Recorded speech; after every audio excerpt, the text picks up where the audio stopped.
Kita nggak mungkin bisa menang sampai kita bersatu. Kita tidak mungkin bisa bersatu sampai kita berkasih sayang. Kita tidak mungkin bisa berkasih sayang kalau kita hanya bisa menyayangi orang yang sekelompok dengan kita, sehaluan kita. Maka semangat mencintai kaum muslimin ini harus digerakkan kembali. Ya, bagaimana caranya? Di antara usaha yang kita tempuh adalah bagaimana perbedaan-perbedaan yang ada itu tidak dipandang dengan mata yang memicing, dengan sinis, tetapi dipandang itu sebagai bagian perbedaan yang sebenarnya dibolehkan dalam agama. Dan itu tugas berat para dai kan, para ustadz gitu ya. Seperti yang tadi antum sampaikan, kalau umat ini sebenarnya nggak seberapa yang terjadi ini kan antar tokoh. Sedangkan umat ini kan mengikuti al-malak, tokohnya. Tokoh politik, tokoh atau tokoh keagamaan kan, bagaimana mereka gitu ya. Nah, gimana umat bisa damai kalau sesama ustadz saling bertikai? Dan toleransi aja itu nggak cukup. Dalam Islam itu kita nggak cukup dengan toleransi. Yang dibutuhkan adalah kasih sayang. Karena hanya energi kasih sayang. Toleransi kepada non Muslim. Sama non Muslim, Ustaz. Tapi kalau sama Muslim energinya harus kasih sayang. Karena yang kita hadapi ini banyak hal yang akan bisa menyebabkan kita berbeda dan ribut. Ya, sehingga umat Islam itu kadang berpecah, Ustaz, bukan karena beda pendapat aja, tapi beda pendapatan juga. Ya, satu dapat tambang, satu enggak, akhirnya wahabi lingkungan. Iya, wahabi lingkungan ya. Allah, Ustaz ya. Jadi itu memang ya, karena kebencian itu ya, merasa dirinya paling benar, itu juga kan karena keliru atau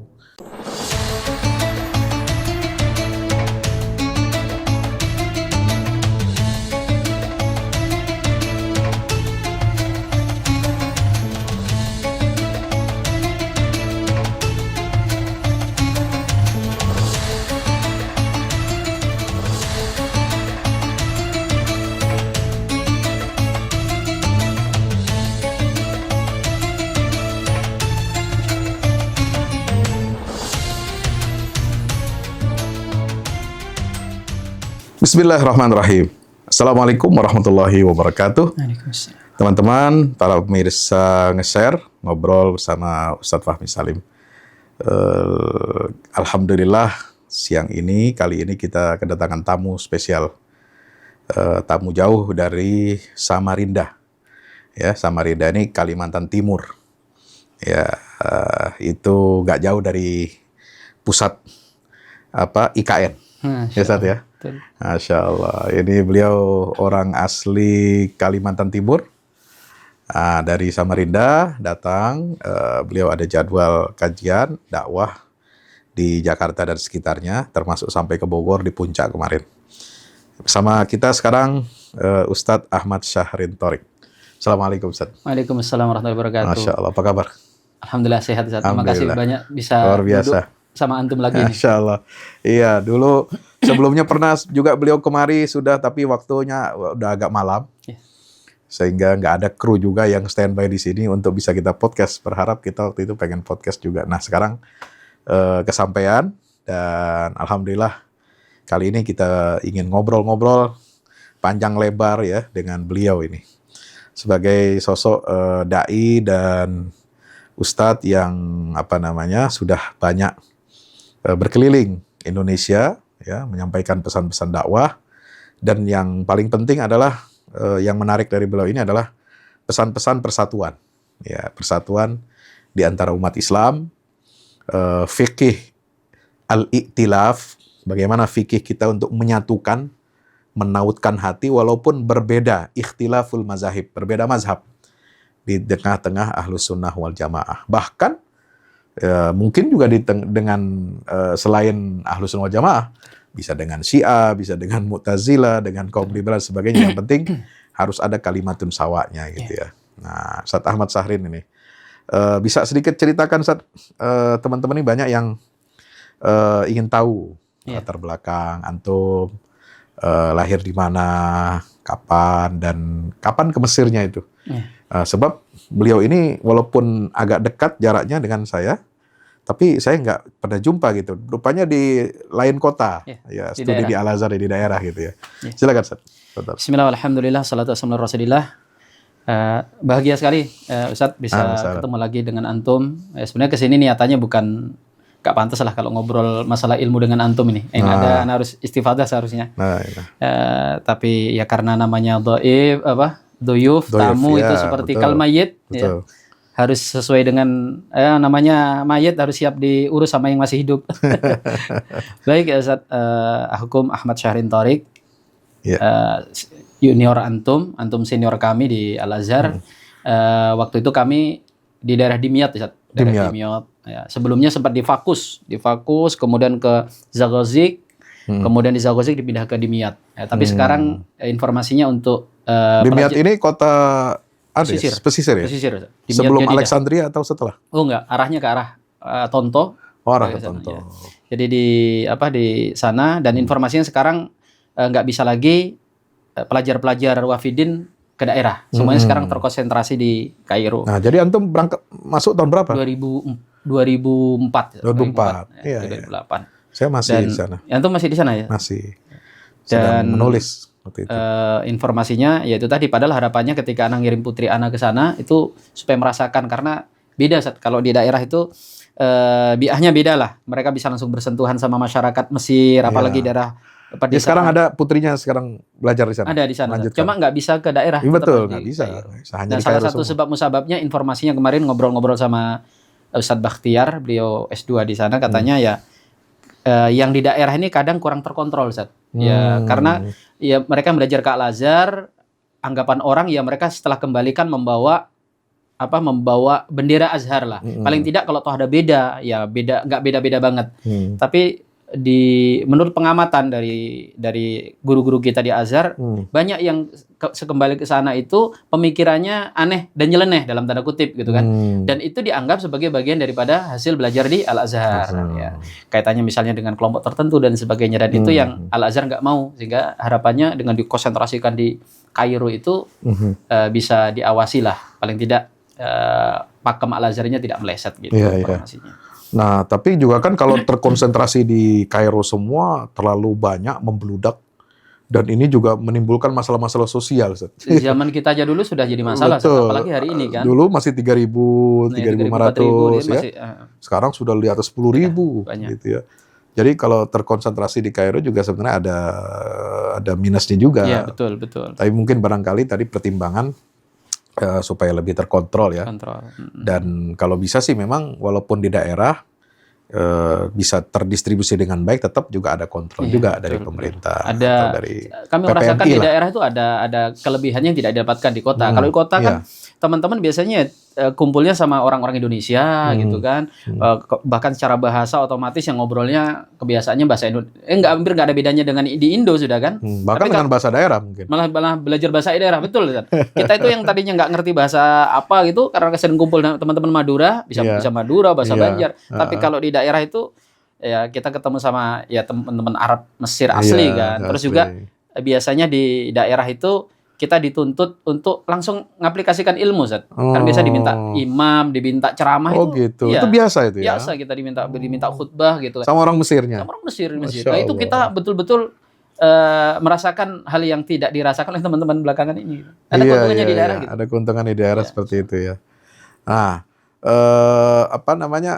di daerah itu misalnya yang antum perhatikan ya di Kairo, di Dimyat itu, memang ada pembelajaran di luar kampus, sehingga katakanlah mahasiswa Al Azhar waktu itu terpengaruh dengan paham-paham tertentu gitu. Iya, tentu sebenarnya antum lebih tahu Ustaz, bahwa pembelajaran di Al Azhar artinya kalau kita cuma mengandalkan semata-mata dari kuliah itu kan kayaknya nggak cukup kan, karena waktu kuliah kita juga terbatas waktunya kan. Terus juga di Al Azhar kan nggak ada absensi. Jadi mau masuk enggak, yang penting terdaftar gitu ya. Dan kita kan nggak muat juga. Muat. Iya, seperti nonton bola gitu kan. Kalau masuk ya. Nah, kalau di daerah kalau daerah gimana? Kita sama kayak di Kairo. Kita bisa belajar juga ke beberapa syekh. Emang aktif sih, kita harus nyari program belajar di luar. Misalnya kalau malam hari kita ke syekh siapa dan sebagainya. Itu memang banyak sih. Dan anak rasakan juga di Kairo juga banyak juga, bahkan lebih banyak. Cuma kelihatannya teman-teman di Kairo katanya informasinya itu waktu-waktu itu nggak semuanya dimanfaatkan untuk belajar ya, biasanya untuk jalan-jalan atau untuk, apalagi di Kairo kan biasanya ada travel teman-teman yang untuk menggait ya, jalan-jalan wisatawan. Kalau di sana Ustaz, kalau kita nggak cari kegiatan gitu ya bengong di kamar sendiri, nggak ngapa-ngapain, sehingga kita aktif emang. Oh gitu. Belajar kemana-mana. Cuma memang teman-teman ada yang katanya ikut kelompok tertentu yang dianggap tidak mewakili pemikiran Al-Azhar. Tapi yang saya rasakan ya, selama itu kita tidak berhenti proses belajarnya kita, kita tetap pada ujung kan bermuara kepada hal yang tidak sama. Perlu kan? khawatir tidak lah ya. perlu khawatir sebenarnya. Jadi masalah ini teman-teman mungkin ketika menemukan dari luar Al-Azhar menganggap bahwa ini lebih baik daripada yang kami pelajari di kampus. Itu yang jadi masalah. Itu. Begitu kembali jadi, di masyarakat. Kembali lagi penyakitnya ana khairun minhu. Nah, begitu. Iya kan? Betul. Aku lebih baik daripada dia. Ya. Ini penyakit yang ada di kalangan internal umat Islam, Ustaz ya.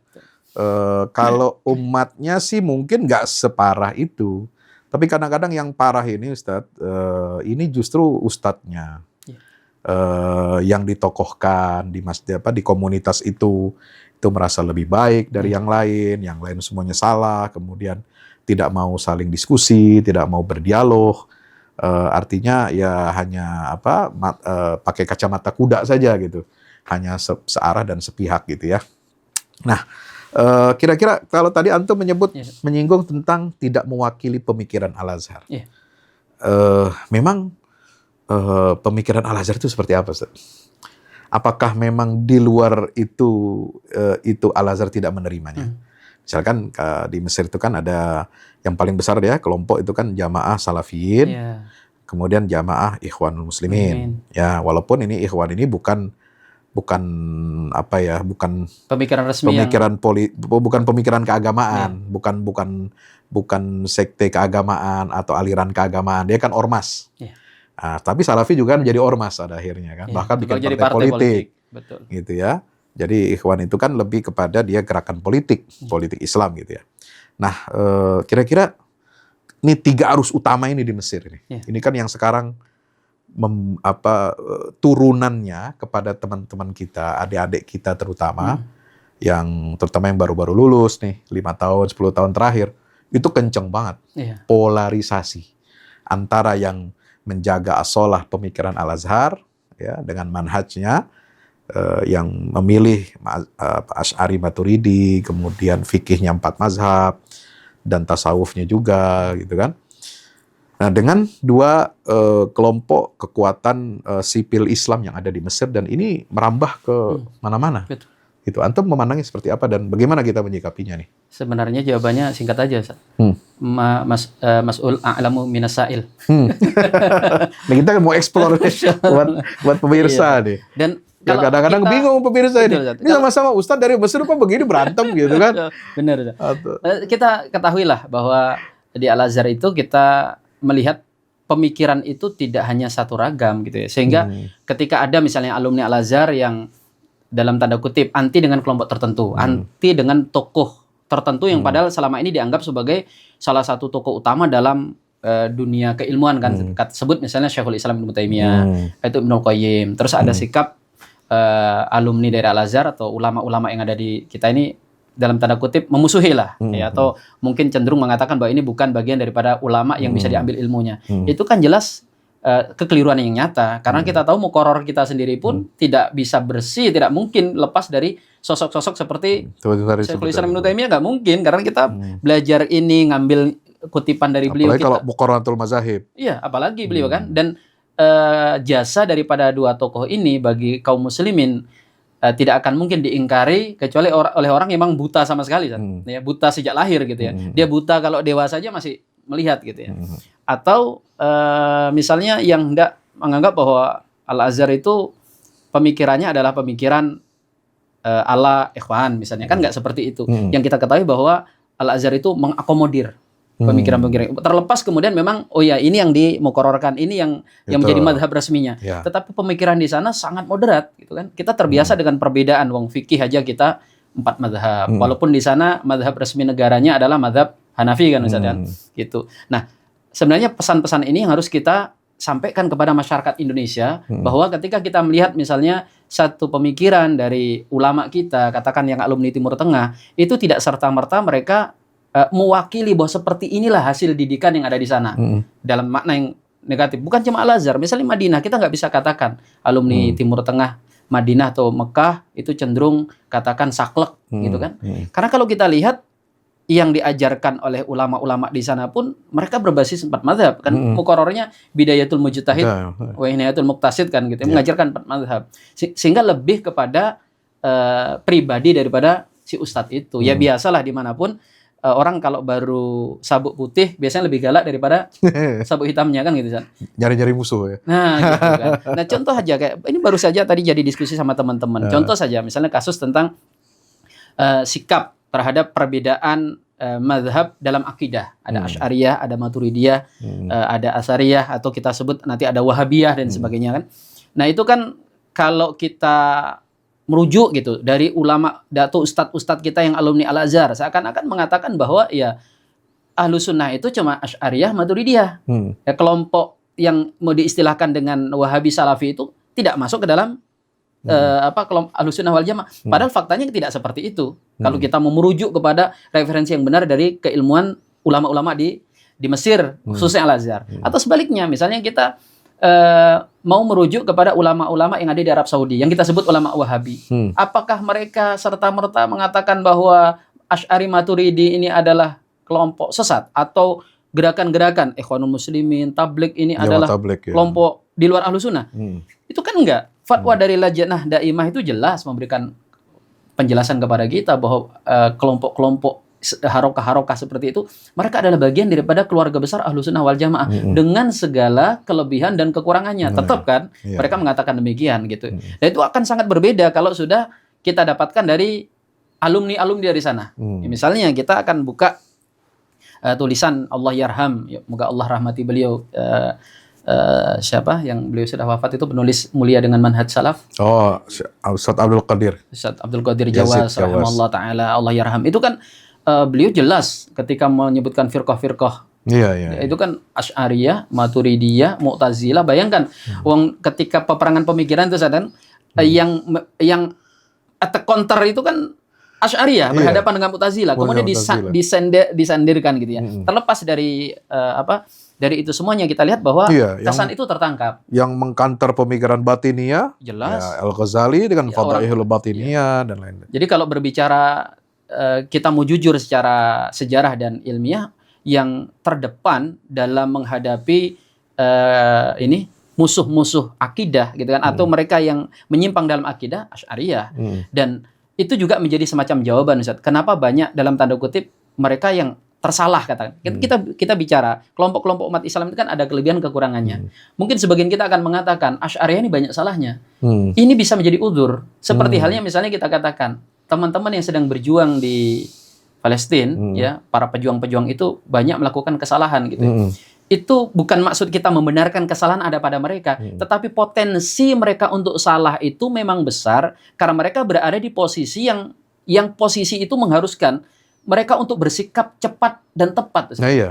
Kan dan beristihad kan? Orang yang sedang berjihad itu selain butuh ketepatan juga butuh kecepatan. Karena kalau lambat disikat sama lawannya. Iya. Sedangkan kita kan nggak butuh kecepatan. Kita duduk-duduk nonton. Nggak selesai diskusi, udah besok aja kita lanjut. Kan gitu. Kalau mereka habis kan. Iya, nah, bayangkan kalau kemudian kita mengomentari, mereka ini salah kerjasamanya dengan kelompok ini. Salah.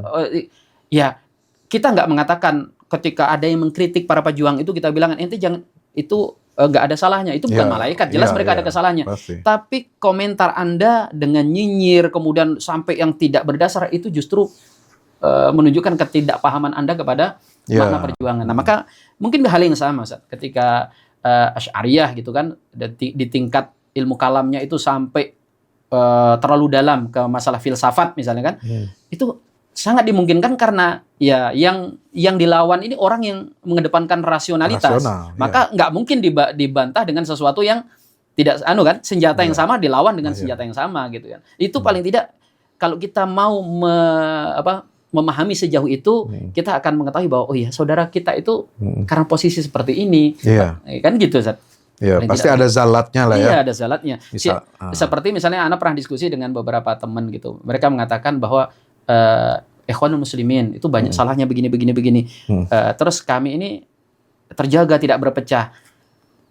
Kami katakan begini, kalau Ikhwanul Muslimin salah gitu, emang betul dan wajar kalau salahnya banyak karena garapannya banyak. Dia menggarap sosial, dia menggarap politik, menggarap bahkan termasuk di pemikiran. Iya, Kita lihat kan pemikir-pemikir itu banyak juga dari Ikhwanul Muslimin. Banyak. Sedangkan kelompok yang mengomentari ini dalam tanda kutip misalnya hanya ngurusi masjid. Ya, seharusnya Anda itu jangan komentari yang ngurusi banyak bidang. Anda itu seharusnya, ya Allah, kami kok nggak bisa ya seperti mereka. Semoga Allah ampuni. Kalau semangatnya begitu kan enak, Ustaz. Sehingga yang ini nggak komentari itu banyak salahnya karena sebab banyak kerjaan. Yang banyak kerjaan merasa jumawa, ente taunya cuma ngurusi masjid misalnya. Di contoh saja yang kemarin saya sampaikan ke beberapa teman-teman, kita itu gerakan Islam seperti formasi tempur yang saling melengkapi kan gitu, Ustaz. Organisasi atau harokah itu seperti kendaraan. Ketika disebut kendaraan, kita tahu bahwa kendaraan itu ada mobil, ada pesawat, ada kapal, bahkan sampai ada sepeda, yang semuanya itu ada andil jasanya. Dan kita nggak bisa mengatakan pesawat lebih berjasa daripada mobil, karena nggak mungkin hanya kita jalan ke kampung sebelah naik pesawat. Tapi dalam artian, kita kadang membutuhkan pesawat untuk menghubungkan antar pulau, itu kan tamsilnya, Ustaz. Jadi harokah-harokah Islam itu kalau kita lihat dengan kacamata bahwa ini adalah kendaraan umat, dalam artian punya apa, Ustaz, punya spesifikasi masing-masing, maka indah perjuangan itu kan. Yang ada akan saling melengkapi. Oh ya, ini masjid yang garap teman-teman tabligh, ya. Kami fokus kami di sini. Oh, yang di sini biar kami di bidang politik gitu kan. Saling bergandengan sehingga tidak ada ceritanya mobil merasa lebih baik daripada pesawat karena jumlahnya. Kami banyak, di mana-mana ada mobil gitu. Gitu. Tamsilnya begitu. Nah, penyakit kita gerakan-gerakan Islam ini merasa cukup dengan dirinya dan merasa bisa menyelesaikan sebuah persoalan. Sehingga tidak mau berbagi peran dan tidak menerima kontribusi peran dari kelompok lain. Saya membayangkan begini, Ustaz. Kalau 3 kelompok besar ini bersatu gitu ya. Ibarat tadi antum tamsilkan dengan permainan di lapangan bola, kan enak misalnya ketika misalnya menghadapi umat yang susah banget nih diajak ke masjid, diajak kajian, berdakwah, ya itu hadapilah sama teman-teman jamaah tabligh gitu. Nah, kemudian kalau misalnya ada penyimpangan masyarakat awam atau katakanlah orang-orang tarekat yang hulu, yang berlebihan dalam apa namanya praktek masalah memperlakukan kuburan, apakah itu aulia, solihin dan sebagainya. Nah ini biarlah, ini bagiannya Salafi nih yang bisa menggedor gitu kan. Tapi bukan berarti ingin kadang-kadang vonis kita itu menyalahkan semuanya. Ini jadi persoalan gitu kan. Kadang-kadang yang tidak melakukan seperti itu, misalnya tidak hulu ke kuburan, itu akhirnya terbawa-bawa juga. Betul. Karena labelnya itu menjadi labelisasinya itu menjadi umum gitu, takmim, ya kan? Nah, demikian juga kalau misalnya dengan gerakan Ikhwan ini ya, dia kan bergerak di bidang politik ya, mengisi kekosongan, bagaimana persiapkan kader-kader untuk bisa memperjuangkan Islam, aspirasi Islam di parlemen gitu kan. Mestinya kan ini bisa saling melengkapi. Betul. Nah, Anda nggak mau berkecimpung di politik. Anda cuma mau di masjid, Anda mau ngurusin kajian dan pemurnian. Tapi kalau kita punya masyruk politik, ente dukung kita dong. Kita sama-sama, kita dukung usung calon yang akan memperjuangkan Islam. Kan mestinya kan gitu, enak semuanya. Betul. Demikian pula ormas-ormas Islam nih di Indonesia, kan masing-masing sudah punya keahliannya masing-masing. Betul. Ada yang ahli ngurusi pesantren, ahli ngurusi pendidikan, kampus, rumah sakit, ada yang macam-macam. Nah ini kita saling mendukung satu sama lain dan tidak saling menjatuhkan gitu ya. Jadi itu teman-teman ya. Dan ini menarik, Ustaz. Dulu pengalaman antum di Al-Azhar itu pernah nggak dosen atau syekh-syekh yang ngajar itu dulu itu berasal dari kalangan yang katakanlah tidak mainstream Al-Azhar misalnya. Mungkin ada dosen yang afiliasinya ke Ikhwan, betul. Atau dosen yang dari Salafi gitu. Kira pernah diajar begitu? Oh iya Pak, pasti Ustaz. Di kampus manapun kita belajar, ternyata nggak semuanya dosen itu kan satu warna, satu pakem dengan apa yang sudah menjadi ketentuan dari lembaga pendidikan itu kan. Itu biasa kita dapatkan. Tapi ya itu tadi, memang kita itu sedari awal sudah dipahamkan bahwa seperti inilah tradisi keilmuan yang diajarkan di Al-Azhar, bahwa kita terbiasa mendengar dari hal yang berbeda, dari pihak yang berbeda, pada ujungnya kita akan dihadapkan kepada pilihan antum mengikut yang mana. Memang itu nyata sekali.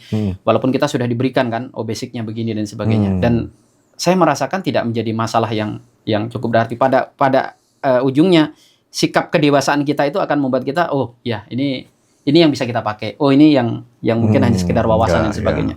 Maka sikap itu yang seharusnya ketika kita di dunia pendidikan, Ustaz, dan kemudian terjun ke dunia dakwah, yang harus kita bawa, ya. Karena penyakit kita hari ini kan merasa bahwa apa yang boleh kita dengar dan yang kita lihat itu yang nanti akan kita pakai. Sehingga kita tidak mau mendengar dan melihat sesuatu yang menurut kita nggak akan kita pakai. Padahal kan kita perlu tahu juga gitu ya, kenapa yang kita pakai belum tentu baik, atau katakan baik belum tentu terbaik. Kita bisa tahu ketika, oh iya saudara kita itu memegang itu karena ada dasar ini. Kan? Penyakit kita kan gitu. Sehingga kalangan tertentu misalnya, itu hanya mau belajar dari ustadz yang dianggap ini adalah ustadz saya yang ngajarkan ilmu yang akan nanti saya gunakan gitu kan. Adapun ini bukan ustadz saya, nggak mau dengar, dia keluar. Nah, kapan umat akan terdewasakan kalau kita nggak mau melihat sisi yang berbeda? Paling tidak kita lihat ke jendela luar bahwa saudara kita itu juga sama, menginginkan ridha Allah, menginginkan mengikuti sunnah Nabi SAW, cuma dari genre yang berbeda kan gitu ya, dari sudut yang berbeda. Nah, itu yang kita lihat bahwa yang menjadi masalah umat Islam hari ini, kita itu terkotak-kotak dan kita bangga dengan kotak kita masing-masing, ya. Sehingga buru-buru kita mau berkasih sayang, kita itu mau bekerja sama saja susah. Padahal asas dalam agama kita ini kan agama kita agama kasih sayang. Kenapa sahabat Nabi dan para generasi salaful ummah itu menjadi pemakmur bumi, orang-orang yang bisa memegang peradaban dengan sangat luar biasa? Jawabannya adalah asyidda'u 'alal kufar ruhama bainahum. Sikap mereka tegas kepada kekafiran. Tentu dalam makna tegas kepada orang kafir ini bukan bersikap intoleran ya, seperti kemudian melarang orang lain dalam ibadah, itu tentu makna keras yang keliru. Keras di sini tegas kalau sudah bicara tentang dasar-dasar agama, akidah dan sebagainya. Tetapi kepada sesama muslim, ruhama, saling berkasih sayang. Sehingga sahabat Nabi itu kalau kita lihat, Ustaz, satu hikmah yang tempo hari kami dapatkan dari Dr. Halim Uwais mengatakan begini, kita itu kadang kan, ayo kita ikuti salaful ummah, artinya kita ikuti sahabat Nabi. Sebentar, kata beliau, ente ngikuti sahabat Nabi pun dengan cara yang cerdas. Karena kalau kalian tidak menggunakan kecerdasan dalam mengikuti mereka, yang terjadi kalian malah berantem. Ternyata beliau jelaskan begini, Ustaz. Sahabat Nabi itu yang kita ikuti, coba, mereka itu kadang komunikasi sesama mereka, kadang kalimatnya ada yang tajam-tajam, Ustaz. Kadzabta, kan itu ada kalimat gitu kan, kok pendusta, atau Sayyidina Umar bakar pintu rumahnya, atau yang begitulah, yang kita itu kalau mendengar kok kasar sih dalam tanda kutip. Kenapa mereka melakukan itu? Karena ikatan ukhuwah di antara mereka itu kan lebih kuat daripada ikatan darah kayaknya. Yang mereka tahu dalam bahasa sederhananya, nggak mungkin saudara saya ini akan memusuhi saya gara-gara diksi yang saya gunakan nggak tepat. Ya. Kenapa? Karena ini kondisinya genting. Misalnya Sayyidina Umar mengucapkan kepada Sayyidina Khalid, ini kondisi nyawanya manusia, Mas. Kita bicara nyawanya manusia harus betul-betul kita tekan kan, supaya dia bertanggung jawab, dia balik nekan supaya menunjukkan bahwa saya serius dengan masalah ini, kan gitu kan. Itu pun mereka tetap bisa bersaudara dengan kalimat-kalimat yang dalam tanda kutip agak sedikit tegas dan kasar itu. Loh, kita ini jangankan sampai kalimat kasar, kalimat baik-baik aja salah paham bisa berantem. Udah kita halus-halusin kan gitu ya. Nah, sehingga di sini juga yang menjadi penyakit kita hari ini sebenarnya bukan kurang metode, kurang sarana, kita kurang berkasih sayang. Karena kalau sudah berbicara kasih sayang, Ustaz, itu akan banyak masalah umat yang bisa terselesaikan. Karena masalah kita ini kan pertikaian. Begitu kita bertikai, kita berselisih, hilang kekuatan kita. Begitu hilang kekuatan kita, fatafshalu, maka kita akan gagal. Kan gitu sebenarnya alur anunya. Nah, kita nggak mungkin bisa menang sampai kita bersatu. Kita tidak mungkin bisa bersatu sampai kita berkasih sayang. Kita tidak mungkin bisa berkasih sayang kalau kita hanya bisa menyayangi orang yang sekelompok dengan kita, sehaluan kita. Maka semangat mencintai kaum muslimin ini harus digerakkan kembali. Ya, bagaimana caranya? Di antara usaha yang kita tempuh adalah bagaimana perbedaan-perbedaan yang ada itu tidak dipandang dengan mata yang memicing, dengan sinis, tetapi dipandang itu sebagai bagian perbedaan yang sebenarnya dibolehkan dalam agama, dan itu tugas berat para dai kan, para ustadz gitu ya. Seperti yang tadi antum sampaikan, kalau umat ini sebenarnya nggak seberapa, yang terjadi ini kan antar tokoh. Iya. Sedangkan umat ini kan mengikuti al-malak, Iya, tokohnya. Tokoh politik, tokoh atau tokoh keagamaan kan, bagaimana mereka gitu ya. Nah, gimana umat bisa damai kalau damai, sesama ya. ustadz saling bertikai? Dan kita sebenarnya dihadapkan kepada pilihan, Ustaz. Pilihan bahwa kalau kita ingin mengulang pertikaian kita dalam akidah misalnya antara Asy'ariyah Maturidiyah, kita bisa mengulangnya berdarah-darah, bahkan lebih akan banyak darah yang mengalir gitu ya. Tetapi kita juga punya pilihan untuk menghadirkan dari masa lalu kita sesuatu yang bisa menyatukan kita. Betul. Kan gitu, Ustaz. Orang dulu misalnya kita nggak bisa menutup mata adanya pertikaian antara mazhab Asy'ariyah Maturidiyah. Bahkan Asy'ariyah Maturidiyah kan lumayan sengit. Kemudian dengan kalangan teman-teman Asy'ariyah gitu kan. Tetapi sengit banget. Sengit. Tetapi itu konsumsi kalangan tertentu. Ulama gitu, sehingga walaupun mereka itu berantem, pada ujung-ujungnya tidak banyak memudaratkan, wong itu di ruang diskusi. Loh, hari ini itu dikonsumsi oleh masyarakat awam melalui media sosial, YouTube, yang kemudian itu menjadi sesuatu yang menyebabkan kita semakin berpecah. Kalau dulu kan semangatnya itu semangat keilmuan kan, semangat beradu data, sehingga itu justru memperkaya khazanah keislaman dengan segala bentuk perbedaannya, dengan segala bentuk mana yang lebih kuat dan lemah dan sebagainya. Tapi hari ini itu menjadi modal kita untuk semakin bermusuhan. Nah, itu kita coba kita dekatkan gitu ya. Ya, seperti kita tahu misalnya kalangan Asy'ariyah di Indonesia, buku yang ditulis oleh Kiai Haji Sirajuddin Abbas itu kan jelas mengeluarkan Wahabi dan Ibnu Taimiyah dari Ahlussunnah wal Jamaah gitu ya. Dan kemudian bahkan saya masih ingat dulu pernah belajar itu kan. Iya, bersama saat menggambarkan Ibnu Taimiyah itu apa? Dihukum oleh Tuhan ya, fisiknya jadi rusak atau jadi apa gitu kan. Kemudian diteruskan oleh seperti tokoh-tokoh aswaja hari ini, Kiai Haji Idrus Romli. Meskipun kita tidak mengatakan bahwa yang dilakukan oleh beliau-beliau ini salah, tidak. Beliau-beliau ini punya kesemangatan untuk membentengi akidah Ahlussunnah wal Jamaah versi beliau-beliau gitu ya. Tetapi karena terjadi counter seperti ini, counter dari kadang-kadang offside. Dari sebaliknya juga tambah keras, sehingga muncul kan dari teman-teman Salafi menulis seperti mulia di atas manhaj salaf itu lebih keras lagi. Padahal jika kita mau jujur, di antara sekian ragam pendapat, apa nggak ada sih yang dari kalangan Asy'ariyah yang mengakomodir kalangan Wahabiyah misalnya? Ada. Misalnya dari tokoh yang paling disegani di Indonesia seperti Abu ya Sayyid Malik Al-Hasani. Alhamdulillah saat itu kitab beliau Al-Mafahim Yajibu an Tusahha itu termasuk kitab favorit yang saya baca sejak kecil. Itu beliau jelas, bahkan sikapnya kepada Syekh Muhammad bin Abdul Wahab kan memuliakan, dianggap sebagai pembaharu dalam Islam. Arti kita punya pilihan, kita hadirkan Imamul Muwahhidin. Ya, Imamul Muwahhidin. Pendapat beliau yang kita hadirkan di negeri kita. Cuma kita. Kadang sedikit motong, yang ungkapan beliau itu dianggapnya sebagai mudahana sama teman-teman yang memang nggak suka kepada Wahabi dan Syekh Abdul Wahab kan. Nah, saya pikir juga yang begitu-begitu kita jangan suuzon deh. Ya. Dan sebenarnya suuzon seperti itu kan terbantah juga dengan data. Kalau kita baca secara utuh nggak mungkin disimpulkan seperti itu, Nah, sebaliknya juga teman-teman Salafi Wahabi, ya apa Anda tidak punya referensi dari ulama-ulama yang Anda ikuti secara madhab akidah yang bersikap lunak kepada madhab Asy'ari Maturidi? Banyak, Ustaz. Sebagaimana juga kalau kita mau nyari yang musuhi bahkan mengkafirkan, tetap ada gitu kan. Dan itu nggak boleh dijadikan landasan, karena kalau kita mau nyari yang paling jelek dari pendapat, Imam Bukhari itu dikafirkan oleh gurunya bahkan kan gitu kan, sampai dilarang mengajar dan sebagainya. Imam Nawawi bagaimana sebagian pihak membenci beliau.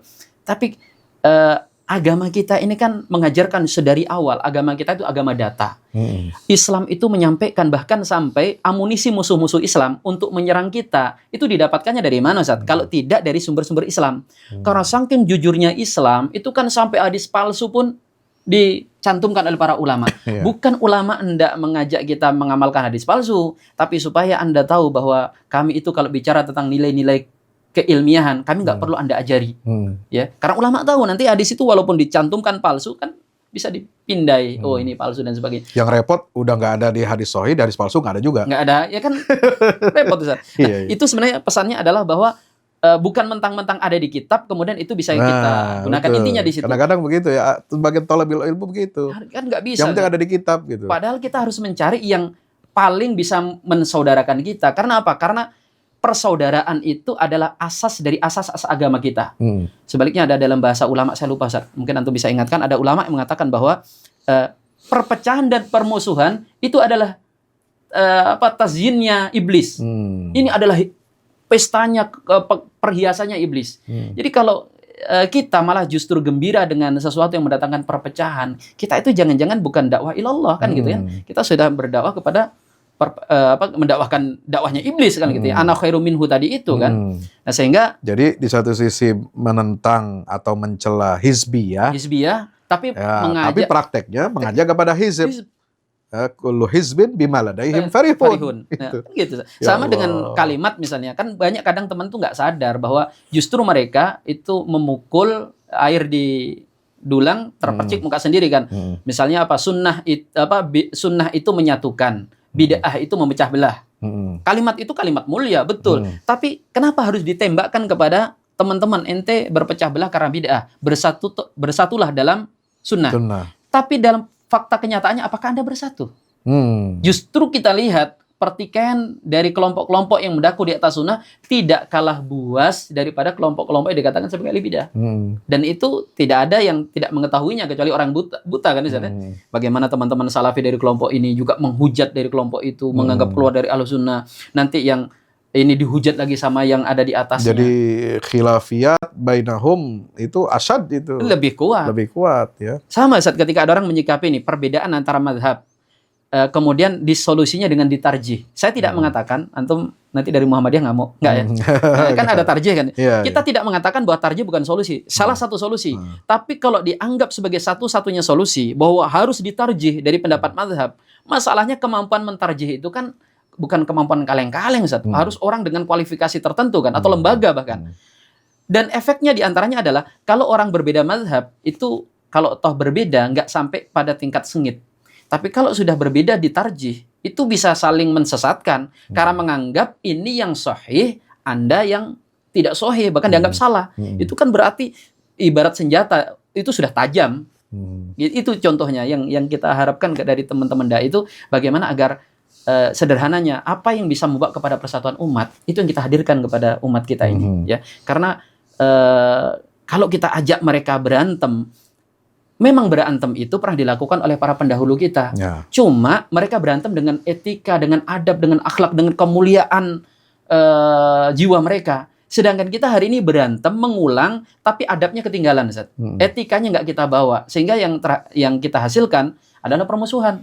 Beda dengan Zaid, dengan Sayyiduna Ibnu Abbas, yang mereka sampai siap mubahalah kan. Saya siap mubahalah, kata Ibnu Abbas. Tapi apakah mereka mubahalah beneran? Kan enggak. Justru dituntun kendaraannya. Bagaimana antara Imam Ahmad dan Imam Ahmad dengan Imam Syafi'i perbedaannya dan seterusnya. Nah, termasuk juga kalau kita lihat adalah perbedaan-perbedaan yang terjadi di antara ulama-ulama di mazhab akidah. Kita akan temukan mereka itu tetap saling memuliakan, tidak sampai pada tingkat yang hari ini ya semangatnya merendahkan, apalagi mengeluarkan orang lain dari ahlu sunnah wal jamaah. Sebelum kita lanjut ke tema itu ya. Jadi kayaknya kesimpulan saya sementara ini kita perlu mengangkat nih teman-teman, bagaimana cara salafus soleh mengelola konflik, mengelola perbedaan, sehingga menjadi panduan buat kita semua bahwa berbeda itu bukan sebuah aib, bahkan dengan sikap yang keras masing-masing untuk mempertahankan pendapatnya itu bukan sebuah sesuatu yang buruk ya. Yang untuk penting menunjukkan tadi bahwa mereka sangat bertanggung jawab dengan pendapatnya. Karena orang hari ini banyak yang kadang dia berpendapat nggak punya tanggung jawab. Bukti tidak punya tanggung jawab, dia tidak siap mempertanggungjawabkan pendapatnya itu secara ilmiah. Ya, kan gitu. Nah, ulama itu yang mereka keras itu jangan dimaknai mereka ngotot, enggak. Mereka adalah orang-orang yang sangat bertanggung jawab dengan pendapat yang mereka pilih kan gitu. Intinya gitu. Nah, sehingga dengan pertanggungjawaban itu kita jadi jelas kan mana sikap dia seperti itu. Dia yakin dengan itu, ya kita hormati. Betul. Dan tugas ini juga para ulama juga untuk memberikan penjelasan kepada murid-muridnya nih. Betul. Bahwa pendapat saya ini bukan satu-satunya kebenaran kan begitu. Bahwa ada mungkin kebenaran di pihak yang lain, kita harus saling belajar aja kan begitu ya. Nah, sekarang banyak yang mengasosiasikan semua ini seolah-olah kesalahan di dunia Islam ini ditimpakan kepada katakanlah dalam tanda petik kaum pembaharu, ya pembaharu. Seperti, dan ini lebih spesifik sekarang itu kepada sosok Ibnu Taimiyah. Ini jadi sasaran hampir semua, dari semua kalangan gitu ya, yang benci maupun yang katakanlah netral gitu ya. Padahal dalam tradisi Hanabilah dan Ahlul Asar, dari referensi-referensi yang saya baca, Ibnu Taimiyah itu termasuk yang paling moderat dan paling bijaksana itu memperlakukan atau menyikapi Asy'ariyah, Maturidiyah, ya. Artinya dalam masalah-masalah mengkafirkan. furu agama beliau yang paling lunak. Paling lunak itu. Dibanding misalnya kalau dalam tradisi Ahlul Asar itu yang sangat keras kepada Asy'ariyah itu lebih dari Ibnu Taimiyah. Itu banyak sekali. Abu Ya'la, kemudian ada Ibnu Qudamah, penulis Al-Mughni, itu kan lebih keras lagi. Ibnu Taimiyah ini sudah paling lunaknya itu, moderat. Makanya ya luar biasa juga ya, saya pikir kok kenapa ini beliau jadi sasaran ini gitu. Ya itu, kalau kita kembalikan masalah di kita itu, kasih sayang di antara kita itu tidak terjaga dengan baik. Sehingga ketika ini bermasalah, ini kan kaitannya dengan niat ya. Orang itu kalau misalnya negur orang, itu kan dibedakan. Ada yang negur karena jengkel, ada karena ingin ngejek, karena ingin mempermalukan, termasuk ada sebagai bentuk wujud kasih sayang. Motivasi ini saja akan nanti menentukan banyak hal. Termasuk diksi yang akan kita gunakan, termasuk nanti balasan yang akan kita terima. Nah, ketika ini tidak diperhatikan oleh komponen umat, kita ini mengkritik misalnya, kita ini loh mengkritik, itu niatnya menjatuhkan. Yang dikritik tahu bahwa ini yang mengkritik saya pasti karena kebencian. Reaksinya aja sudah beda. Tapi kalau itu, ya, ini seperti seperti lingkaran setan. Nggak tahu dari mana ujung pangkalnya. Tapi kalau kita sama-sama menyadari, Ustadz Fahmi dia negur saya karena dia sayangnya kepada adik juniornya yang sedang tergelincir, ya. Oh ya, kemudian saya mengkritik antum karena sebagai wujud pengingat, karena biasanya yang tua itu suka lupa dan sebagainya. Itu kan indah, Ustadz. Indah sekali. Reaksi yang akan diberikan itu akan berbeda. Coba kita lihat, ketika ini tidak ada, sesuatu yang sebenarnya niatnya baik itu berubah menjadi sesuatu yang menimbulkan akibat buruk. Contoh aja, sederhananya langsung, Ustadz. Kayak misalnya antara teman-teman di akidah Asy'ariyah dengan teman-teman yang ada di Wahabiyah, di Salafiyah, itu yang melakukan tafwid itu jelas niatannya untuk menjaga sifat-sifat Allah agar tidak ditaktil, kan gitu, ya kan? Sedangkan yang melakukan takwil itu niatnya supaya Allah tidak diserupakan dengan makhluk, menjaga kesucian. Kalau kita memahami bahwa masing-masing madhab ini punya niatan yang baik, itu sikap kita pun cara menyikapinya adalah dengan kasih sayang, kan gitu. Tapi ketika dibalik, ente melakukan taktil karena takwil ini menghilangkan sifat-sifat Allah, berarti ente ini kafir terhadap ayat Ar-Rahman ala arsy istawa. Yang ini menghantam balik, ente tafwid, tapi tafwid ente itu tafwid yang telat. Tafwidnya bil makna kan. Harusnya tafwid itu ya bil laf. Ketika Allah mengatakan wajah, udah wajah nggak usah dianggap wajah, udah di situ aja. Ente berarti mujasimah. Lihat akhirnya efeknya di situ. Padahal kita lihat semuanya punya niatan baik. Punya niatan baik, niatan baik. Dan kita kan akhirnya tertarung di situ. Sehingga ya gitu. Jadi nggak efektif. Tidak ada kasih sayangnya, Ustaz. Kita berkutat-kutat saja di situ terus, masing-masing tidak memahami motivasi pihak lain, sehingga jatuhnya adalah kepada judgment, penghakiman, ya. Dan ini menjadi musibah bagi umat Islam ini. Nah, sekarang kan kalau saya baca ya beberapa referensi, misalnya Syekh Hasan Al-Banna itu kan ingin berupaya mengkompromikan, menyatukan. Kalau saya pernah baca di kitab Majmu'ah Rasailnya itu kan bab akidah itu, dia ingin menyatukan. Betul. Ada, jadi istilahnya itu ingin mengkompromikan dan menyatukan bahwa masing-masing itu benar dari sudut pandang masing-masing dan dengan masing-masing punya niat yang baik tadi seperti kata. Walaupun pada ujungnya beliau lebih cenderung kepada mazhab tafwid, artinya kalangan Asy'ariyah. Segitupun beliau dituduh oleh kalangan yang kontra, misalnya dianggap sebagai sufi. Ya kan, dianggap sebagai sufi. Bahkan di kalangan yang lain, menurut Aswaja, di beliau ini lebih berpihak kepada Wahabi, gitu kan. Nah, ada lagi Ustadz yang lebih menilai beliau itu secara tidak proporsional. Dibilang apa? kunci kegagalan itu adalah ketika kita ingin memuaskan semua pihak. Ya, seperti tadi Hasan al-Banna, kemudian turunannya kan ulama-ulama yang mensyarah kitab beliau kan seperti Syekh Qardawi, Muhammad Al-Ghazali itu kan, atau Syekh siapa ya, Jum'ah, siapa itu kan ingin menyatukan ini umat ini supaya tidak centang perenang ya, karena masalah perbedaan dalam akidah ini, pembahasan akidah itu efeknya besar, gitu. Masing-masing kalau kekeh pasti keluarnya judgement. Ini sesat, ini salah, bahkan bisa berujung kepada takfir gitu ya. Takfiran, betul. Nah, yang bahkan yang ingin menyatukan sendiri itu kena getahnya, kena vonis juga. Karena dianggap melakukan sesuatu yang mustahil katanya, sesuatu yang nggak ada manfaatnya. Mustahil katanya. Membuat orang suka semuanya itu sesuatu yang goyatun la tudrok gitu. Ridhon nas goyatun la tudrok. Ini kan sebenarnya Ustaz, kayak apa ya? Sungsang. Kebalik. Penyakit di kita itu kadang Ustaz, tidak teliti dalam memahami kemana arah syariat itu, termasuk pendalilan. Contoh misalnya, ketika ada Nabi SAW mengatakan tempat terbaik di muka bumi adalah masjidnya. Habul ilallahi ta'ala masajiduha wa abghadul bilad aswaquha.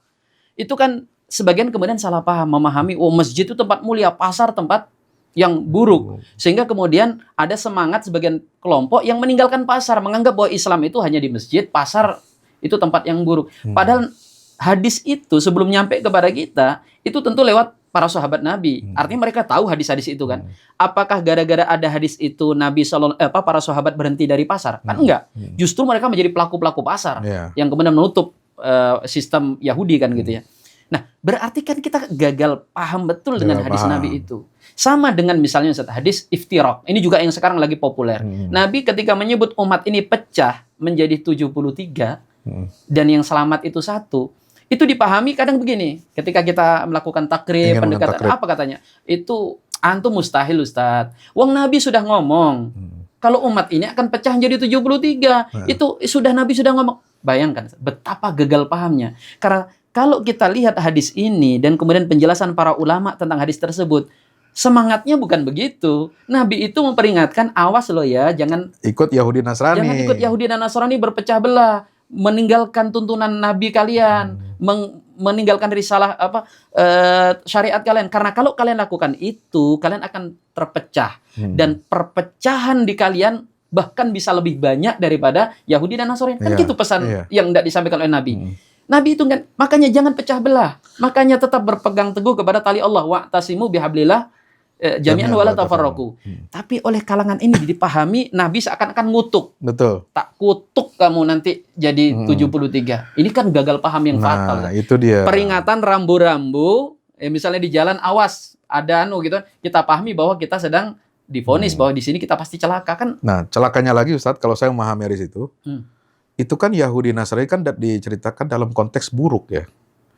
Sementara betul, kita kan khairu ummah. Tidak disebut Yahudi itu yang surga, yang enggak disebut begitu ya. Yahudi Nasrani kan disebutkan oleh Nabi, perpecahan itu adalah keburukan mereka. Betul. Nah, ini kan kontras kalau kita mengatakan mustahil ente ingin menyatukan 73 golongan, berarti kita ini umat Islam tidak lebih baik daripada Yahudi Nasrani. Betul. Padahal Allah mengatakan kuntum khairu ummah. Mestinya umat terbaik kan justru bisa bersatu. Dan ulama bisa kan sampai menjelaskan Ustaz, kenapa diksinya Rasul misalnya menggunakan fa ini ummati. Kayak nggak nyambung dengan kalimat-kalimat sebelumnya. Sebelumnya disebut agamanya kan, agama Yahudi, agama Nasrani. Kenapa Rasul tidak mengatakan fa innal muslimun misalnya kan, fa innal muslimin. Innal Islam sayaftarik. Iya. Kenapa ummati? Itu menunjukkan satu pesan yang oleh para ulama kemudian dijelaskan kan, bahwa Rasulullah SAW mengatakan bahwa bahkan sepecah itu pun Rasul masih menganggap sebagai bagian daripada umat beliau. Umatnya. Bahkan tidak dikafirkan oleh Nabi kita SAW kan gitu ya. Itulah indahnya bahasa syariat. Wong di Al-Quran itu kalau sampai orang beriman berperang, ya kan, sampai berperang. Kalau ada dua kelompok orang beriman berperang, tatalu fa'aslihu bainahuma, kan gitu, suruh mendamaikan, itu masih disebut sebagai orang Islam. Padahal mereka saling membunuh. Ali bin Abi Thalib mengatakan hum ikhwanuna baghaw alaina kan gitu. Nah, itu semangat kasih sayang itu yang ada di kita, yang harus kita. Nah, itu harus dipahami bahwa ulama saja Ustaz, ketika menjelaskan hadis itu, kalau kita lihat ya, dari awal pertentangan, yang penjelasan mereka sampai pada ujung kesimpulan, itu semuanya semangatnya sama. Bagaimana hadis ini dipahami untuk mempersaudarakan umat Islam. Ya, mulai dari pertama kan, hadis itu bagaimana statusnya? Ada yang menolak. Hadis ini tidak sahih. Kenapa? Ini seperti Syekh Yusuf Al-Qaradawi kan termasuk yang tidak menerima hadis itu. Dengan alasan walaupun hadis ini sahih menurut beberapa riwayat, tapi kenapa tidak ada di Bukhari Muslim? Oke, tidak semua hadis sahih di Bukhari Muslim, tapi biasanya hal-hal penting, bahkan ini sangat penting, pasti ada di Bukhari Muslim gitu. Ini tidak ada. Makanya beliau termasuk ulama yang menolak hadis ini. Nanti ada yang menerima, tetapi yang diterima sebagian lafaz. Maka lafaz tambahan finar itu tidak diterima. Perpecahannya sampai di perpecahan saja. Artinya Rasul hanya menyampaikan fenomena perpecahan. Kemudian ada yang menerima lafaz. Oke, kita terimalah bahwa di neraka. Itu pun dengan penjelasan apa, Ustaz? Yang dimaksud dengan umat di situ bukan umat Islam, tapi umat dakwah kan, bukan umat ijabah. Artinya kalau disebut dengan umat dakwah, orang Nasrani, orang Yahudi, orang di luar Islam hari ini itu termasuk umatnya Rasulullah. Jadi mereka itu yang memang banyak di neraka. Umat Islam kalau dibanding dengan mayoritas mereka kan kecil. Sampai ada bahasa seperti itu. Oke, sampai kemudian yang dimaksud adalah umat ijabah, umat yang menerima dakwah. Itu dengan penjelasan apa, Ustaz? Dengan penjelasan bahwa tetap yang satu itu adalah sawadul a'zam, terbanyak, atau dengan penjelasan mereka adalah sahabat Nabi. Ma'ana alaihi wa ashabi. Ma'alaina alaihi wa ashabi. Itu pun berarti umat Islam siapa sekarang nggak ngikuti sahabat Nabi? Dengan segala ragam perbedaan mereka dalam memahami pilihan sahabat Nabi mana yang diunggulkan pendapatnya kan gitu ya. Mungkin yang minus dari itu kan cuma siapa? Rafidhah. Atau mungkin inkarus sunnah, ya kan gitu kan. Tapi umumnya kaum muslimin ya tetap mengikuti sahabat Nabi. Ujung-ujungnya mayoritas juga. Hatta Mu'tazilah. Sampai Mu'tazilah kan tetap sahabat Nabi. Sampai penafsiran al-jamaah, mana al-jamaah apa? Mana al-jamaah ada yang menafsirkan itu adalah ulama kaum muslimin. Ya ujung-ujungnya siapa kita kalau nggak ngikuti ulama? Sehingga kita lihat semangatnya ulama ketika menjelaskan hadis iftiraq itu adalah bagaimana umat ini bersatu. Umat ini memahami itu bukan kami ahlu sunnah wal jamaah, ente ahli susah berjamaah, bukan begitu.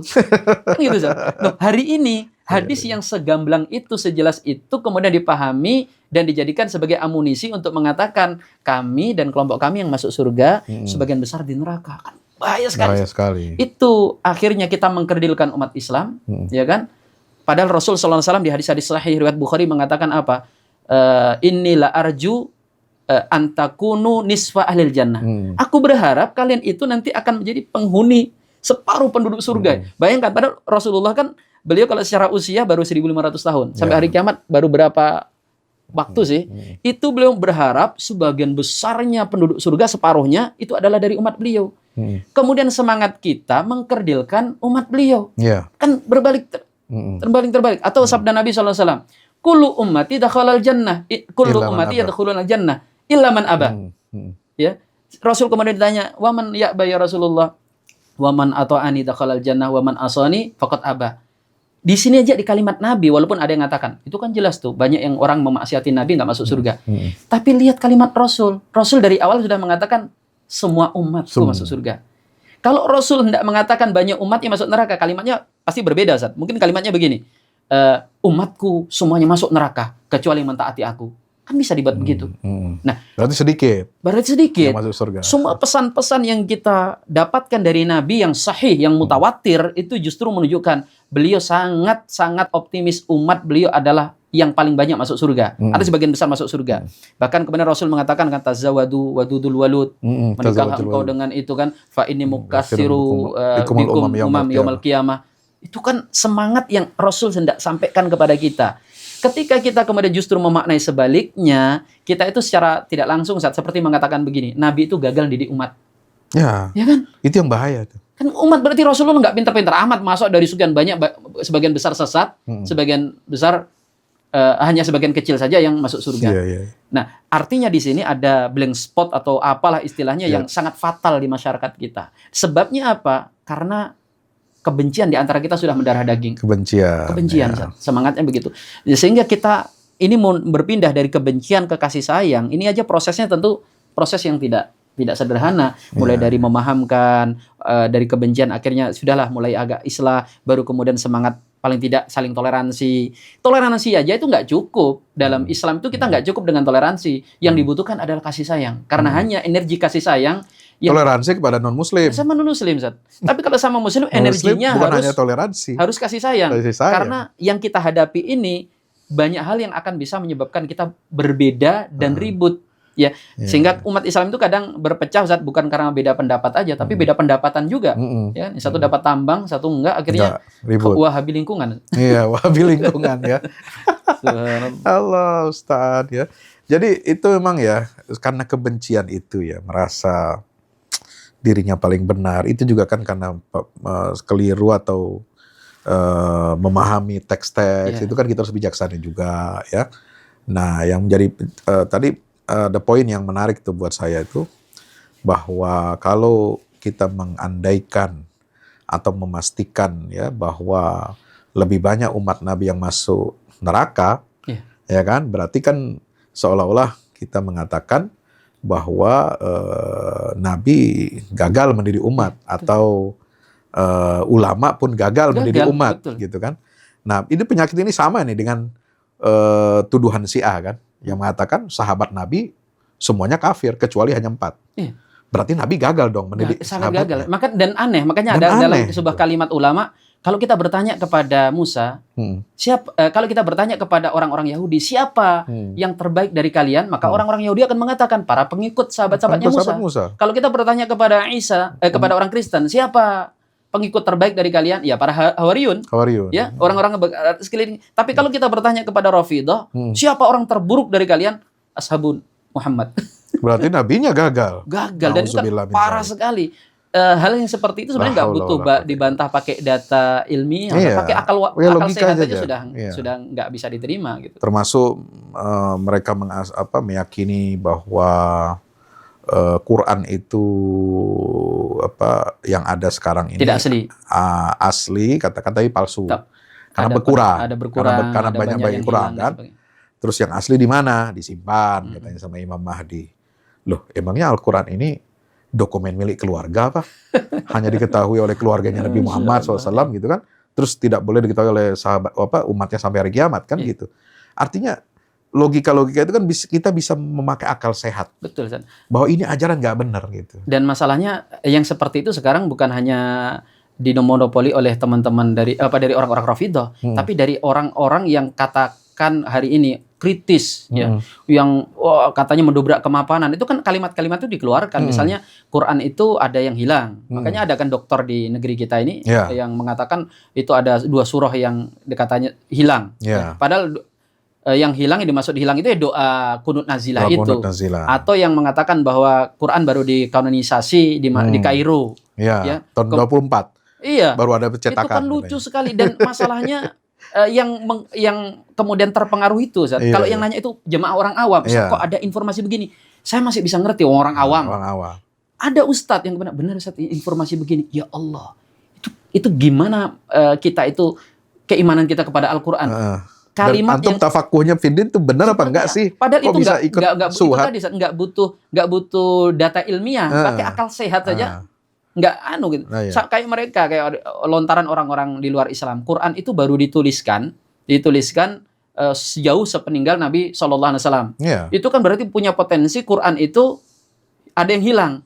Itu kan Ustaz, sekali lagi bantahnya nggak butuh data, nggak butuh kecerdasan khusus. Cukup menggunakan akal sehat. Kita sudah tahu bahwa itu tuduhan abal-abal. Kenapa? Karena tuduhan itu keluar dari orang yang cara interaksi mereka dengan kitab suci tidak seperti kita. Mereka kan bacanya mungkin sepekan sekali. Yang bacanya pun tokohnya kan. Mereka kan nggak. Sedangkan umat Islam bagaimana interaksinya dengan Quran? Tiap hari. Ada yang khatam sebulan sekali. Bahkan di masa sahabat kan Quran tidak ada 30 juz. Quran itu maksimal berapa? 7 juz. Karena dikhatamkan dalam 7 hari. Ada yang 5 hari, ada mayoritas yang 3 hari. Kitab yang dibaca itu nggak ada pembagian 30 juz, belum ada. Makanya kan bid'ahnya itu di masa Malik bin Marwan. Jadi 30 juz itu benar-benar bid'ah, bid'ah dalam artian hasanah, dan mungkin kalau teman-teman kita yang lain memaknai sebagai al-mursalah kan. Tapi yang jelas kita lihat bahwa kitab yang dijaga dengan cara seperti itu nggak mungkin bisa Hilang itu nggak mungkin karena yang ngawal bukan cuma tokohnya tapi juga orang awamnya. Logika dasar aja, Ustaz. Antum punya catatan surah Fatihah nggak? Antum punya nggak, Ustaz? Catatan sendiri nggak? Misalnya nulis Fatihah, siapa tahu nanti lupa dibuka gitu. Apa perlunya? Iya. Jangankan antum, Iya. orang awam aja nggak mungkin dia di kantongnya ada Harus catatan surah Al-Fatihah. Nanti pas sholat takutnya lupa Al-Fatihah. Iya, Itu mah kebangetan. Itulah di masa itu orang nggak butuh nulis. Nggak butuh nulis. Mereka nggak butuh karena Sudah di sini. kepala mereka semuanya. Nah, umat yang tidak punya kebiasaan seperti itu nggak akan bisa memahami yang hal seperti itu. Mereka kan jangankan jangankan ini masyarakat awamnya, tokoh agamanya aja mereka nggak hafal kan kitab sucinya. Sedangkan kita hari ini saja Quran itu dihilangkan dari muka bumi, tulisannya hari ini juga bisa disusun kembali tanpa ada kekurangan kan. Apalagi alat tulis, media penulisan zaman dulu kan tidak segampang sekarang nyari kertas. Betul. Dulu kan harus lempengan batu, kulit, onta, tulang-tulang. Artinya susah. Yang kami sampaikan bahwa kalau di zaman hari ini orang, kalau dibanding dulu, kita kan jauh dari agama tuh. Itu saja nggak mungkin Al-Quran bisa hilang. Lalu bagaimana di zaman yang gambarannya manusia makhluk seperti malaikat kan, salaful ummah itu kan, gitu. Jadi hal-hal seperti itu banyak terjadi di kita yang akhirnya apa? Karena kita dari awal tidak memahami karakter agama kita. Sehingga kemudian itu tadi akhirnya pendangkalan akidah. Gimana nggak dangkal kalau ragu sama Al-Quran? Betul. Itu kan bahaya sekali. Bahaya. Nah, salah satu terakhir mungkin yang perlu kita elaborasi nih, hubungan antara sesama Muslim, antara sesama gerakan sama firqah dalam Islam ini sekarang ini makin ruwet. Kalau sudah masuk unsur politik ya, politik kan biasanya kan penguasa yang berkuasa yang memegang kendali politik biasanya kan ingin mengadu domba, ya, menginjak yang satu, mengangkat yang lain, gitu ya. Nah sekarang ini lebih parah, ya. Kalau misalnya ada adegium gini, musuh saya itu berarti teman saya. Teman saya. Nah sekarang misalnya musuhnya Wahabi ini si A, berarti si A jadi teman saya. Itu satu. Yang kedua, temennya musuh saya adalah musuh saya. Adalah musuh saya, gitu ya. Ini gimana gitu ya? Kalau temennya musuh saya ini si A, ya, dia lebih dekat dengan kalangan Aswaja katakanlah, berarti Aswaja juga musuh saya gitu. Ini cara menguraikannya gimana nih supaya umat ini tidak terjebak kepada pola-pola seperti itu gitu. Kembali kepada norma ruhama ubainahum, ya kan? Kita mestinya jangan terjebak. Karena Iran sudah bantu Hamas misalnya kan, terus kita lupakan kejahatan atau masalah-masalah yang ada pada diri mereka selama ini. Atau sebaliknya, Wahabi ini suka membid'ahkan, memusyrikan umat. Kemudian kita tidak memandang ada sisi positifnya gitu buat kita gitu ya. Jadi kita ini susah untuk bersikap objektif. Apa emang begitu ya? Gini, Ustaz, seseorang itu akan terhubung sesama mereka itu kalau biasanya merasa bahwa mereka punya musuh yang sama. Sebuah keluarga, Ustaz, kalau dia sedang kondisi aman, itu biasanya persaudaraannya biasa-biasa saja. Tapi coba kalau mereka terjebak di tengah hutan, mobilnya macet itu pasti kuat karena ada ancaman dari luar yang mereka membutuhkan. Mereka harus saling menjaga karena mereka dalam bahaya. Nah, umat itu harus disadarkan kepada istilah musuh bersama, common enemy. Musuh bersama. Musuh bersama kita ini akan selalu ada dari sejak awal risalah sampai berdiri kiamat. Bahkan sejak awal bumi diciptakan. Peperangan antara kebenaran dan kebatilan ini tidak akan pernah selesai. Nah, kesadaran akan hal ini biasanya luntur karena kita merasa bahwa kita ini sedang baik-baik saja. Padahal fakta data menunjukkan bahwa kita itu dihancurkan, dihabisi oleh musuh yang jelas-jelas mereka tidak membedakan kita NU atau Muhammadiyah. Kita Salafi atau kita apa? Atau Asy'ari. Ente Muslim kami habisin. Kan gitu. Nah, kesadaran ini yang hari ini tidak ada. Ketika kita tidak menyadari bahwa musuh kita itu berusaha untuk menghabisi kita, manusia itu ada otak reptil yang mereka punya kecenderungan kalau nggak punya musuh, temannya dijadikan musuh. Kan gitu kan? Gitu ya. Itu sebenarnya kalau lagi aman, temannya sendiri jadi musuh. Makanya kan kalau lagi nggak perang, cari ribut. Nyari masalah. Nah, ini yang kadang kita lagi perang sama musuh nih. kita masih nyari ribut juga sama teman. Ini gimana ya? Karena dianggap, itu tadi, sampai antum mungkin nyadari, dianggap bahwa yang lagi berperang itu katanya main drama, Ustaz. Itu kan sefatal itu cara berpikirnya kan. Pejuang-pejuang di sana katanya main sinetron. Itu kayaknya film biaya tertinggi itu kan. Sampai gedung dihancurkan, manusia mati. Akal sehat yang mana yang bisa membetulkan tuduhan itu, menentang tuduhan itu. Tapi faktanya kan ada yang menyatakan begitu. Sebuta itu kita terhadap musuh bersama. Sehingga ketika itu tidak kita sadari, ya itu tadi, kita asik nguliti saudara kita sendiri. Ya. Padahal kita tahu dalam masalah fikih sekalipun, itu ketika kita sedang berperang dengan orang kafir, kita itu boleh kok minta tolong kepada orang kafir yang lain. Menurut jumhur lah ya, walaupun ada kesatuan sebagian yang mengatakan. Apalagi ini kan kita butuhkan bantuan saudara kita. Sebeda apapun kita dengan mereka tetaplah saudara kita yang muslim, yang wajib untuk kita berikan wala kan gitu ya. Itu yang jadi masalah. Jadi kesadaran, kayaknya para dai-dai itu harus menyadarkan bahwa musuh kita ini hari ini, bahkan saking remehnya kita, itu cukup sekelompok manusia yang keturunan babi dan monyet yang ada di itu kan, Palestina yang jajah itu. Kita 2 miliar ngadapin 7 juta manusia. 7 juta orang.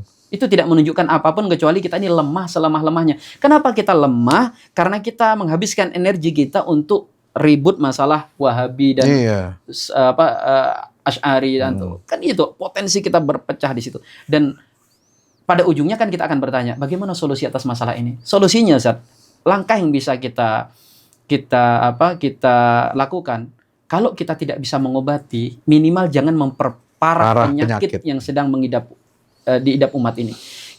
Bagaimana caranya? Dan jangan membuat para dai yang ingin mengislah itu kemudian dia pupus harapan. Bilang mustahil lah, nggak usah lah. Gitu. Sama ketika dokter mau nangani, mau ngapain Pak Dokter? Mau suntik sakit. Akhirnya kita tuduh hanya gara-gara suntik sakit dokter ini mau menyakiti saya. Pengennya dai yang ya kita menginginkan dakwah yang lembut. Tapi kalau orang sedang sakit itu kita tahu logika sederhana menyatakan orang sakit itu nggak dimanja-manja. Dia bakal suruh minum obat yang pahit. Kita ini bakal mungkin dalam tanda kutip disakiti. Banyak pantangan. Nah hari ini umat yang sedang sakit maunya cuma dibelai-belai. Kan gitu masalah kita hari ini. Nah cara supaya penyakit tidak makin parah, Ustaz. Kita ini kan yang berkontribusi melemahkan umat ini kan kita bertarung ada internal ada eksternal. Yang eksternal itu minimal jangan sampai terus cawe-cawe. Cawe-cawe kok jadi ingat. Iya. Aman, Ustaz. Jual bakso tiba-tiba masuk. Aman. Nah, coba bayangkan, Ustaz, kita ini menghujat NU. Kita menghujat teman-teman yang kita tuduh Wahabi. Kita menghujat Muhammadiyah. Kita saling hujat. Data itu kan ada tersebar gratis.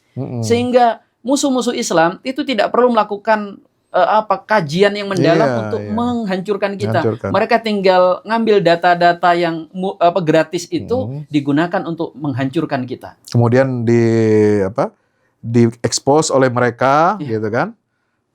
Kemudian tinggal mengucapkan terima kasih kayak juru bicaranya IDF kan? Iya, betul. Afiqai Adrai. Terima kasih kelompok Madkhali. Terima kasih kelompok Sufi. Kalian sudah begini-begini. Itu kan kita malu. Betul. Itu ngadu domba kita, melemahkan kita, tapi dia gratis gitu loh, nggak pakai keluar biaya. Betul. Kita yang berantem akhirnya dipakai alat untuk menggempur kita. Dan mungkin Ustaz, sebagai langkah untuk melakukan itu ya mulai sekarang para dai-dai harus mulai mendewasakan umat. Cara mendewasakannya yaitu kita hidupkan tradisi diskusi lagi. Jadi mungkin penyampaian agama secara monolog tetap jalan. Tapi kalau kaitannya menghakimi kelompok tertentu, itu nggak bijak kalau kita ini memvonis sesat dari satu sudut. Sana akhirnya kita saling lempar tuduhan sesat. Padahal kita tahu dalam Islam itu untuk memvonis sesat suatu kelompok, ya individu aja berat, apalagi satu kelompok, kan ada lembaganya, ya. Kenapa tidak kita serahkan kepada MUI atau kalau yang lebih besar lagi kepada Bu'us Islami atau mungkin fatwa ulama dan sebagainya. Nah ini menunjukkan bahwa ya itu tadi kita para dai kalau bisa sudah mulai tradisi diskusi. Ini masalah bid'ah misalnya. Ini ada yang cenderung mudah membid'ah-bid'ahkan. Ada yang cenderung berbid'ah ria karena dianggap yang membid'ahkan sampai sesuatu yang bid'ah sekalipun dianggap Wahabi misalnya. Dulu kan di kursi bersama diskusi dan ini harus mulai kita hidupkan.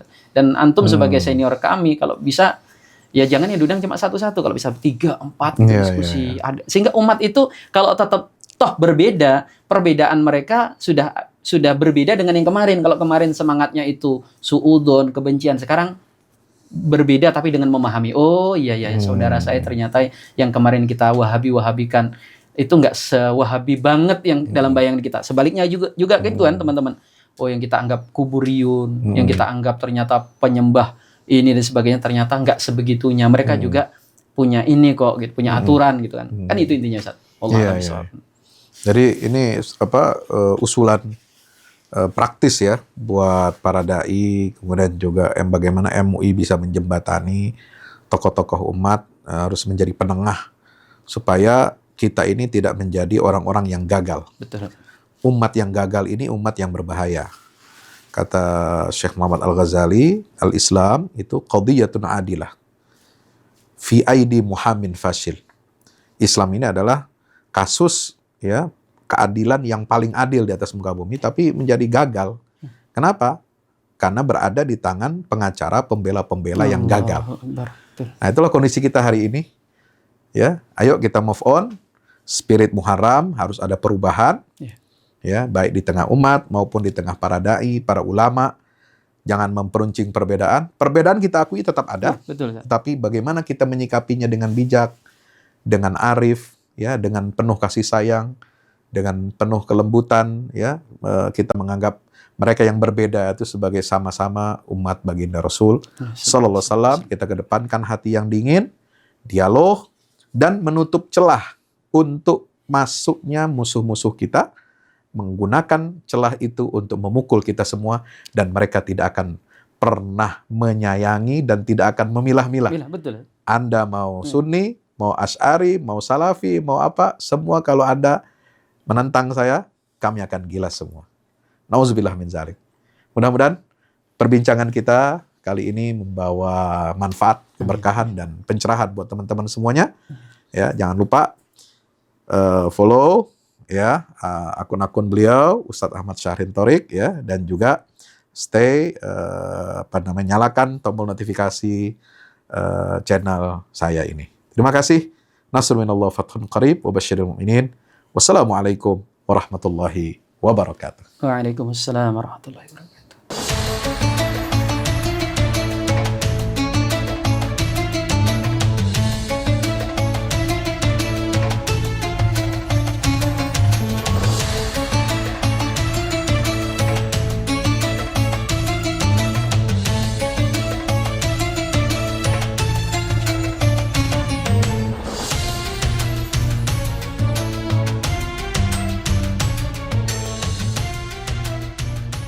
Yang terbaru dari Al-Fahmu Institute mempersembahkan buku Kronik Perlawanan Palestina karya Muhammad Ilhami, peneliti sejarah Arab terkemuka. Buku ini menyajikan ringkasan sejarah Palestina modern dan kontemporer, mulai dari kemunculan gagasan kembalinya Yahudi ke Palestina hingga momen meletusnya badai Al-Aqsa pada 7 Oktober 2023. Sebuah peristiwa besar yang hingga kini belum berakhir. Pembahasan dalam buku ini mencakup akar-akar ideologi Zionisme, kondisi yang melingkupi berdirinya gerakan Zionis oleh Herzl, alasan dibalik keberhasilannya yang tidak mampu dicapai oleh para pendahulunya, serta bagaimana situasi masyarakat Palestina di akhir era Kekaisaran Utsmaniyah. Selain itu, dijelaskan pula bagaimana dunia barat berhasil menanamkan benih Zionisme yang jahat dan asing di tanah suci ini, dan mengapa bangsa Arab beserta dunia Islam di belakangnya tidak mampu mencegah penanaman benih tersebut, apalagi menghentikan pertumbuhannya yang tampak aneh, cepat, bahkan melesat seperti roket.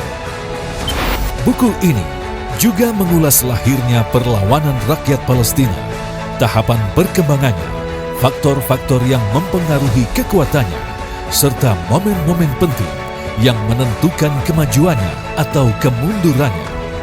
Buku ini menjelaskan mengapa pada masa tertentu gerakan-gerakan non-Islam lebih menonjol dibandingkan gerakan-gerakan Islam, dan bagaimana gerakan Islam kemudian mengambil alih peran tersebut.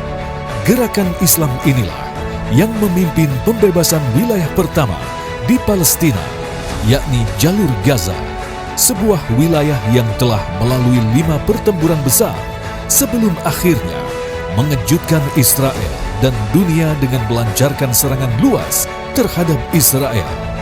Buku ini diakhiri dengan sejumlah kesimpulan pemikiran dan politik yang diambil dari sejarah kronik perlawanan Palestina. Dapatkan sekarang juga. Hubungi segera admin order buku-buku pilihan di www.fahamalquran.com atau WhatsApp 0877 7063 7192.